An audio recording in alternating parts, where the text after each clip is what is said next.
Hello, everybody. It's me, Jeff.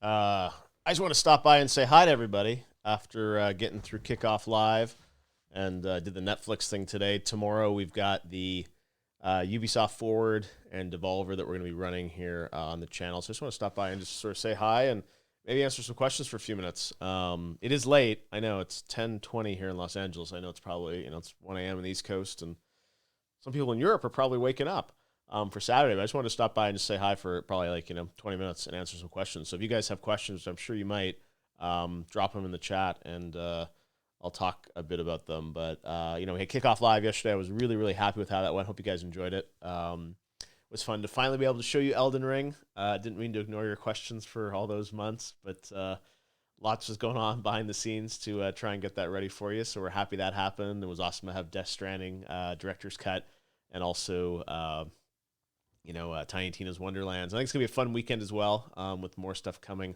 across the board. It's interesting because Digital E3, I guess, is sort of going on, but I think you'll see that we had a lot of great stuff on Thursday, and I think Xbox is going to have some really good stuff. I think there'll be some good stuff. Square will have some good stuff, and Nintendo, of course, I'm sure will have a great direct. But those are going to be sort of the main events, I think. And they'll be Back for Blood's doing a PvP stream. There'll be some other stuff, so we'll be covering all of it on the channel. But what I'm not going to do is ask you guys to sit here for hours and hours unless there's some really good stuff to show you. So we'll go live when there is good stuff. So just keep that in mind. But anyways, I'm going to do some questions. So let me jump into the featured chat here and pick some questions that I can answer. Let's see. All right. First question is, how long in advance did you know you'd be showing Elden Ring? Well, I don't know. I mean, we've been talking about it for a long time. From and I for years, really, about doing something on Elden Ring. It stretches back probably into 2018 or 19, I think, when we first started talking about it. It was debuted at the Xbox press conference with a sort of announcement of that. And I was aware of that, and we had talked about some other things we were going to do after that. And it just takes, it's taken a while to do something great around it, especially with the pandemic. That certainly delayed things on all games, not just Elden Ring. And we kind of, I don't know, we probably decided a few months ago about the plan. And a few days after Game Awards last year, I had a call with from the team to sort of talk about the year ahead and what we might be able to do together, and sort of told them about what I was going to do at Summer Game Fest, and they were very interested in it.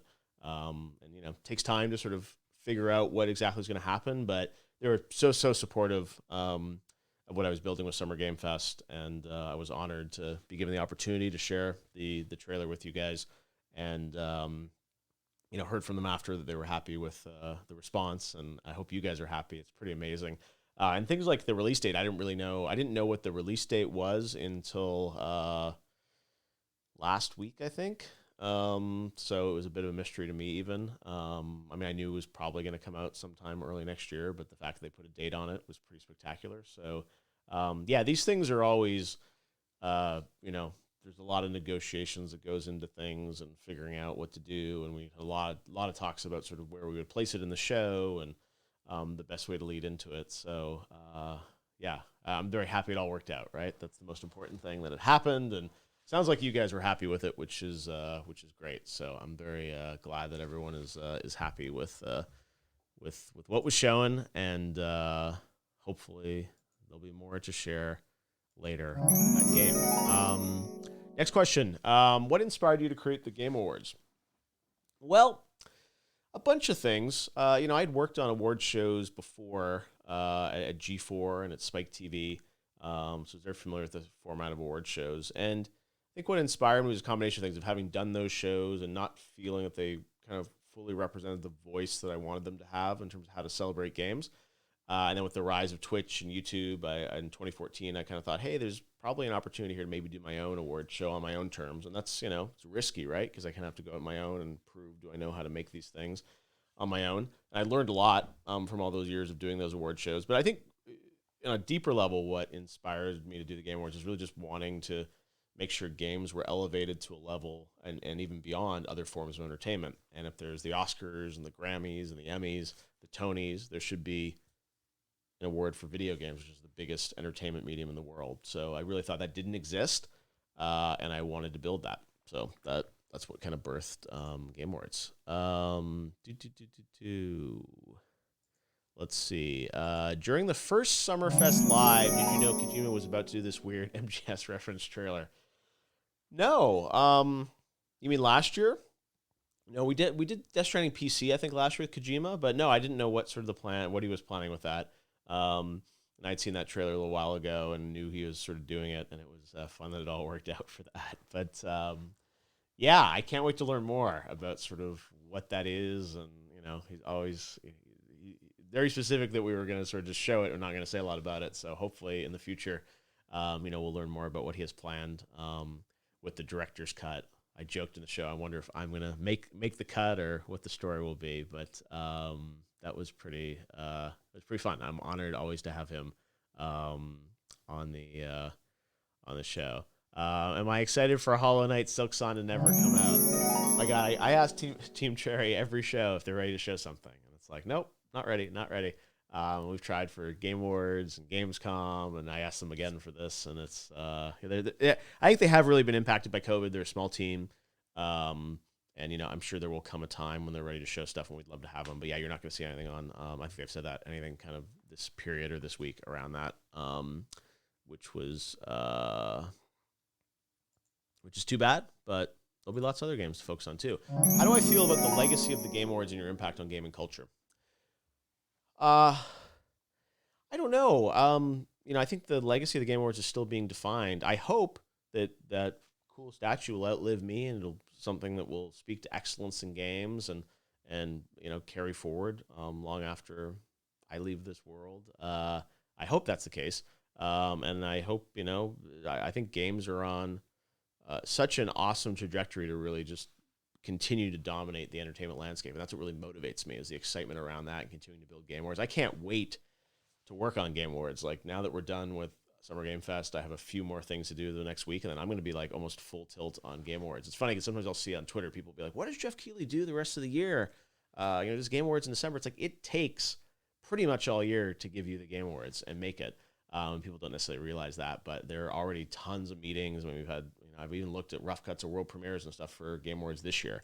So people don't realize sometimes how involved it is to get ready for that show. But we will get ready, and we'll bring it to you in December. We announced in the show that it'll be back in December, and we'll be live at the Microsoft Theater in Los Angeles. Next question: do I miss G4? Yeah, I miss G4. I had a ton of fun working at G4. Doing E3 coverage every year and things like that. I miss it, but I also am really happy with the things I'm doing now. I think I kind of evolved from G4 to the work I did on Spike TV, and then to game trailers, and now to my own thing. So I miss it, and I had a ton of fun there, but I don't sort of look back in a longing way like, we need to go back to that. I know they're relaunching G4, and I'm really excited to see what they do. But I don't think I have it in me to kind of host a show daily or even weekly anymore. The shows I do, like Summer Game Fest, took 4 or 5 months to put together what I showed you guys yesterday. It was yesterday, right? Wow. Time flies. All right. Let's go through some more here. I am reading more highlighted questions. Sorry about that. Do I go on a long vacation once you're done with TJs? I do usually try and go on vacation over the holidays and New Year's, which is nice. And it's the one time of year where things are a little bit calmer for me. Let's see. Anything exciting we can expect from the Microsoft and Bethesda event? I think it's going to be a good show, as I said yesterday. I know a fair amount of things that they're going to do, and I'm sure there'll be potentially some things I'll be surprised by as well. I think it's going to be a pretty good show. I think they've got some good things, good new games, new content to share with people. It's actually exciting that not much is known. The only thing that's really officially known about that show is that Battlefield 2042 is going to show the first gameplay trailer there, so you'll see that on Sunday.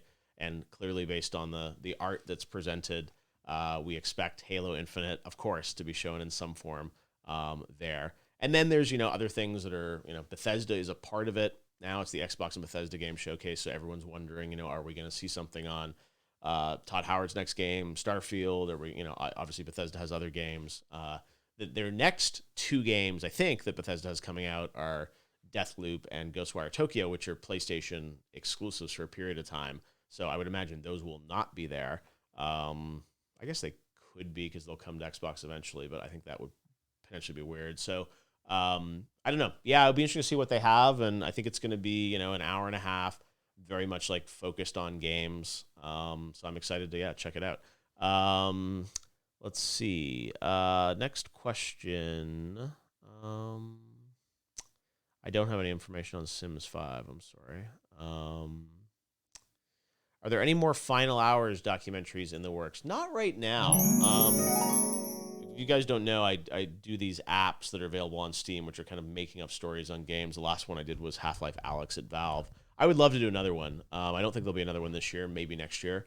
But yeah, I love them. They just take a ton of time. They take 3 or 4 months to do. So I got to find the right game that I'm really passionate about talking about. Do I think Ubisoft Forward will be big this year? Yeah, Ubisoft Forward is tomorrow. I'm going to be back co-streaming, so come on back tomorrow at noon Pacific, 3 p.m. Eastern, or 9 p.m. CEST is when Ubisoft is going to be doing their show. I think it'll be good. It's interesting. They did Far Cry a couple of weeks ago. So I'm interested to see kind of, I guess they'll probably do more on Far Cry and some other games. The lineup for Ubisoft doesn't, I don't know. It's always hard to know. They, I don't know exactly how many big new reveals they're going to have for this one, but I'm sure they have a couple games. They're always pretty good about, especially in the E3 timeframe, of having like that one more thing that Yves Guillemot, the CEO, comes out and surprises people with some kind of game. So I imagine that they'll have 1 or 2 sort of brand new things to share with us. I don't know what those are. So I'll be surprised like you, and we'll be watching it together if you come back. So let's see. I hope you get Elden Ring for Gamescom opening night live. We're working now on Gamescom opening night live, so premature to start talking about that before we get this one done. But yeah, I'd love to know what would you guys like to see at Gamescom opening night live? I mean, you'll probably have more things to say once we get through this week. But yeah, that'll be a big show end of August, and we'll be streaming that live here, which will be good. How does it feel being out of gamer prison? It feels good. Thank God. I was stuck in prison for so long. I wanted to bring you Elden Ring as soon as I could, guys. But I don't make the game, so I had to be ready to show it to you. How hard did the pandemic hit me as a host? That's an interesting question. I mean, honestly, I was really lucky that I just kind of stayed here at home, and I have been at home for the past year.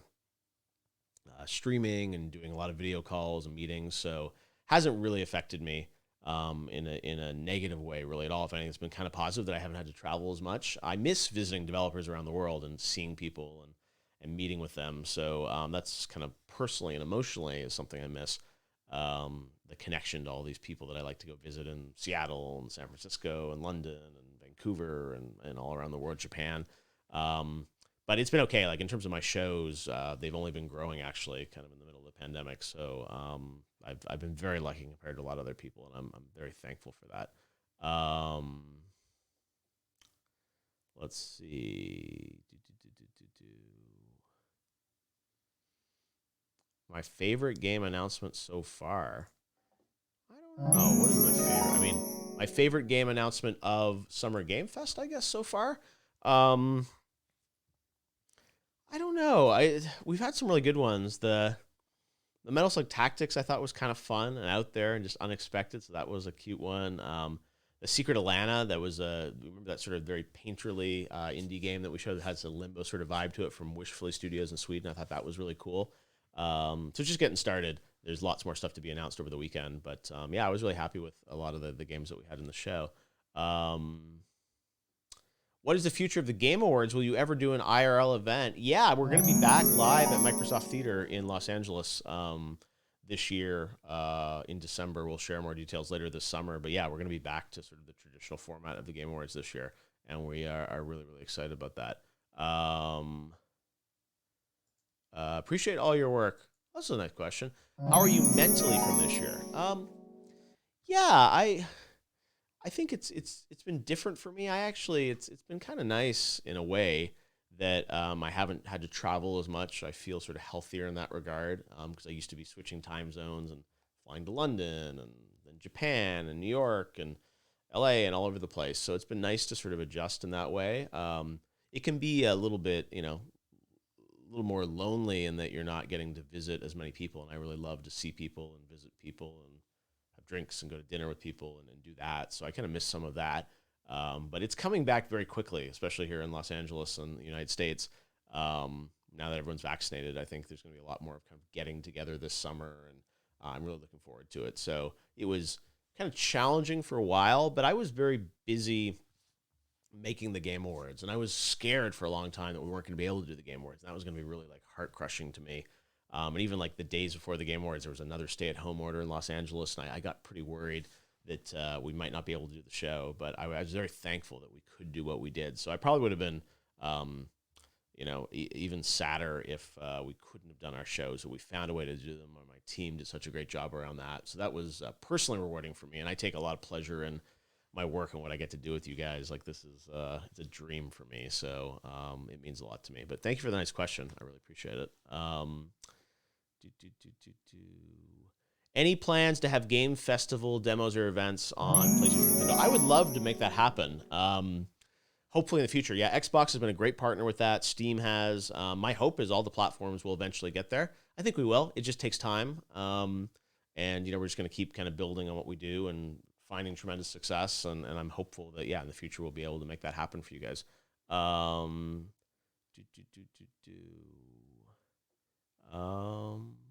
couple more questions here.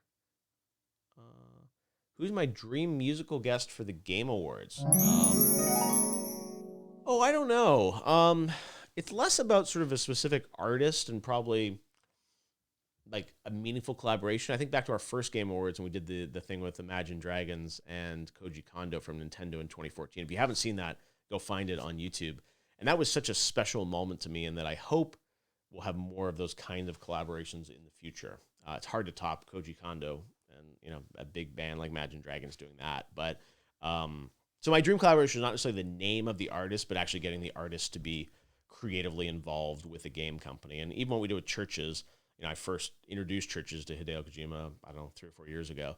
And I knew he was a fan of theirs, and they were a fan of his. So I'm like, let me matchmake this. And then, the beautiful song Death Stranding came out of it. So I want more of that. Years ago, we would have people come to us and say, hey, we want to play Game Awards, and we'll have this new album coming out. We want to play a song, and, maybe it's on the soundtrack of FIFA, and nothing against that soundtrack. But I think I really aspire to do things that are emotionally weighted in games. Like Eddie Vedder's performance last year from The Last of Us was incredible, and we want to do more of that kind of stuff. So there are lots of artists that I love, and they're bands that I would love to see do something in the gaming world. It just hasn't happened yet. So good question though. I'm definitely thinking about it. Let's see. All right, I'm gonna do 2 or 3 more questions. Sorry, I'm a little tired. It's like you guys are, I don't know, probably in the morning, right? Wherever you guys are. And we got a big day tomorrow. Any plans for a winter game fest? Well, I mean, Game Awards sort of is a winter game fest. I think Game Awards will continue to expand as a show. But yeah, I think I sort of have the summer event in June. We have Gamescom in August. Then we have Game Awards in December. And I think those 3 are going to be all I can handle every year because they take, 3 or 4 months to put together. But good question. I'm definitely thinking about that. I would love to come to Paris Games Week at some point. I was there a couple years ago at Paris Games Week. I was there the year that they announced Ghost of Tsushima in Paris Games Week. I want it. Maybe it was 2018. But that was really cool. I had a lot of fun there at the big PlayStation press conference, which was cool. And I love Paris. I was in Paris actually last February. I was there right before the pandemic hit, and had a really nice couple of days in Paris. Had some meetings there. I went to a concert. I saw Halsey in Paris. The Accor Arena, I think, is where it was. And yeah, I love going to Paris. So I was actually trying to go to France in a couple of weeks, but it's not going to work out just because of all the border restrictions and everything like that. But I love to spend time in France, and I hope I'll be back there again soon.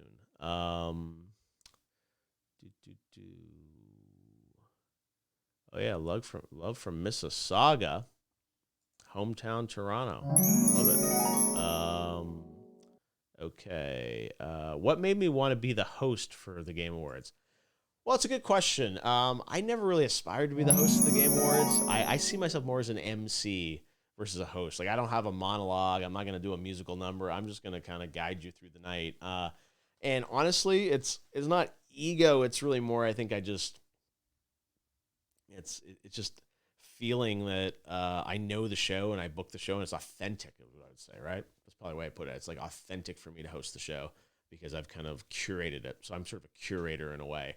And I just thought it was natural to do that. At some point, I'm obviously, as I get older, I'm sure I'm not always going to be hosting the show, and we'll have other people involved. And we have Sydney who helps, and she's amazing, and she hosts the pre-show and is involved in the show. So, yeah, I never aspired to host the show. It's just kind of it's the way it turned out and worked out pretty well. So, I think we'll keep doing that until it doesn't work. Do I ever get nervous when presenting? I don't really. I get more nervous about making sure the show goes well for all the developers that trust us with their games. So the pressure I feel is like I want to deliver for Miyazaki-san, for Elden Ring, and From. The fact that they gave us that trailer and allowed us to debut it, I just wanted to make sure it was perfect for them.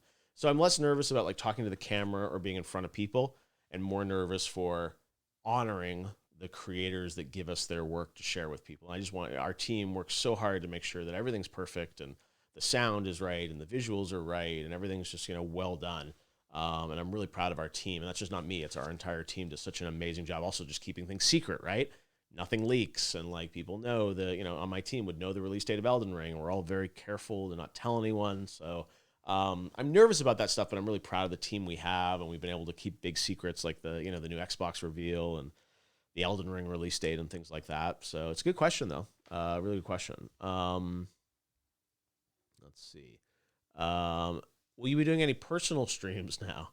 Yeah, I mean, at some point I might do some personal streams. I love to play games. I'm probably gonna be playing Ratchet and Clank at some point this weekend or next week. Maybe I'll come on and play that with you guys once we get through this. But I played we got a preview version of Ratchet, and I got to play a few levels of it, but they didn't have the day one patch, which has the performance mode, 60 frames per second with ray tracing. So yeah, I hope I'll come on and play a game at some point. That would be fun. Let's plan on that. My favorite game in the past 10 years.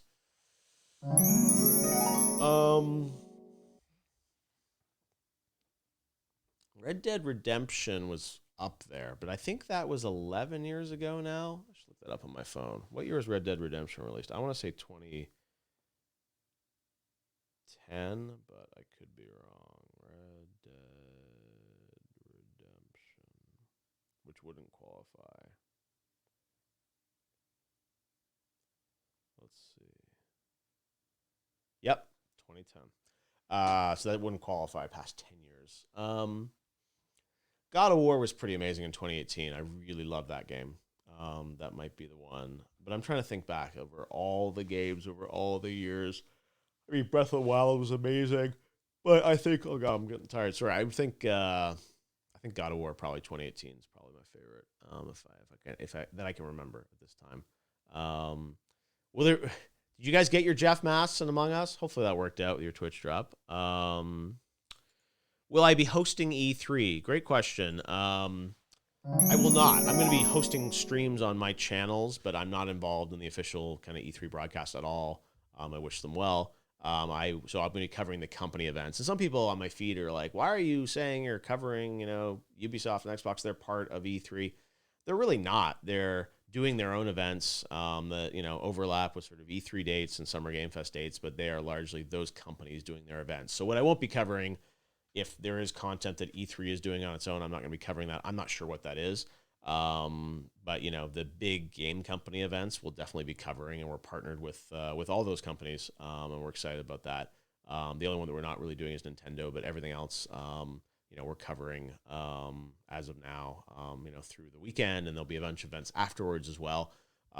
With EA, will be doing their event. Annapurna announced they're doing an event in July and things like that. So we'll just continue to sort of cover everything as part of that. Why was there no announcer voice for the world premiere announcement?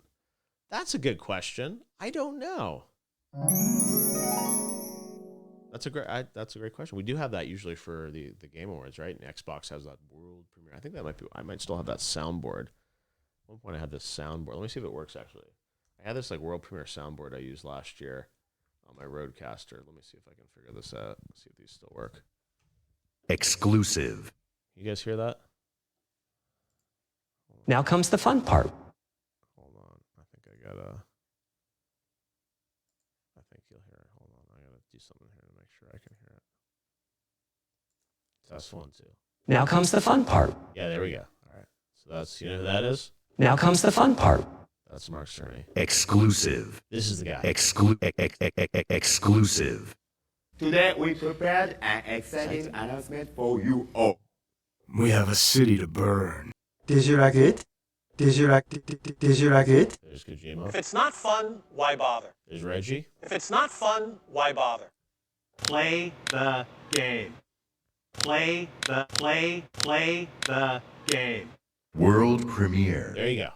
World premiere. I need to bring my soundboard back for tomorrow, right? World premiere. I'm going to bring my soundboard back. That was a great idea. See, I knew there's a reason I came to this chat tonight. All right.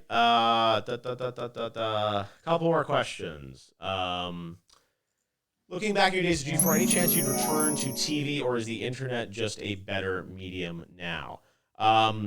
I don't think I'd go back to traditional television anymore. I don't watch TV. I don't know if you guys do. I don't watch cable TV at all anymore.